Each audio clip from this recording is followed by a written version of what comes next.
My favorite thing about teaching Arabic is learning a challenging, rich, and historic language that provides an amazing window into a culture and a vast region that's very important for understanding the world today, as well as in the distant past. I ended up teaching Arabic after many years of being a student of Arabic, and indeed I think one never ceases being a student of a language like Arabic. But I had always loved studying languages. I did classical languages in school and as an undergraduate.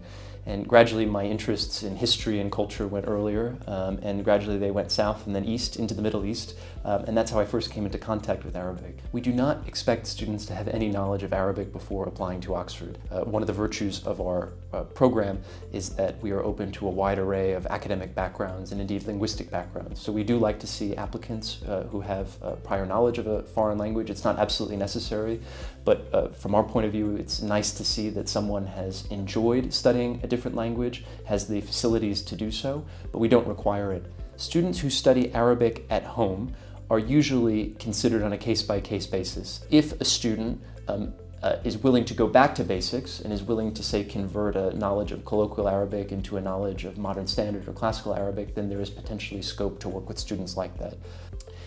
The work that we set for our students who are reading for the undergraduate degree in Arabic is basically divided between language study as well as what we call study of discursive subjects, so subjects like history, religion, and literature. So the work that we set on the language front is very much focused on mastering the language, and that could take the form of translation, it could take the form of grammatical exercises, listening exercises, you name it. And then on the discursive side of the course, subjects like history or literature again, the work that we set resembles a more classic kind of Oxford tutorial system. So students will very often be writing tutorial essays once every 2 weeks. They will be taking part in classroom discussions. They may be involved in writing longer extended essays, especially towards the end of the degree in the form of, say, the undergraduate dissertation, but it's a mix. From my point of view, there is no problem with students taking a gap year before they could apply. There are many paths into Oxford, there are many paths into New College. There is no particular advantage to doing a gap year, but very often it can enrich an applicant's experience. The personal statement is an important part of the application to read Arabic here at New College. The personal statement is an opportunity for you as the applicant to explain how you became interested in the subject, what motivates you to apply to New College, to read the subject at the undergraduate level, and perhaps what you see for yourself in the future. What is it that motivates you to use the language once you are theoretically done with your studies at Oxford? So students of Arabic at the University of Oxford go on to a wide array of different careers. There's essentially no one career path. Some of them follow the footsteps of their teachers and become academics.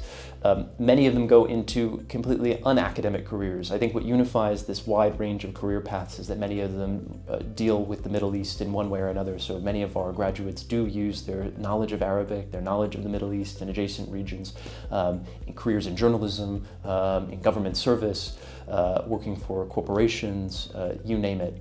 My favorite thing about New College is the chance to work and to teach in an amazing, ancient institution with a very, very long history that stretches back in time, but at the same time an institution that is modern and dynamic. So this is the joy of working at New College. Indeed, I think it's the great joy of teaching at the University of Oxford or being a student here.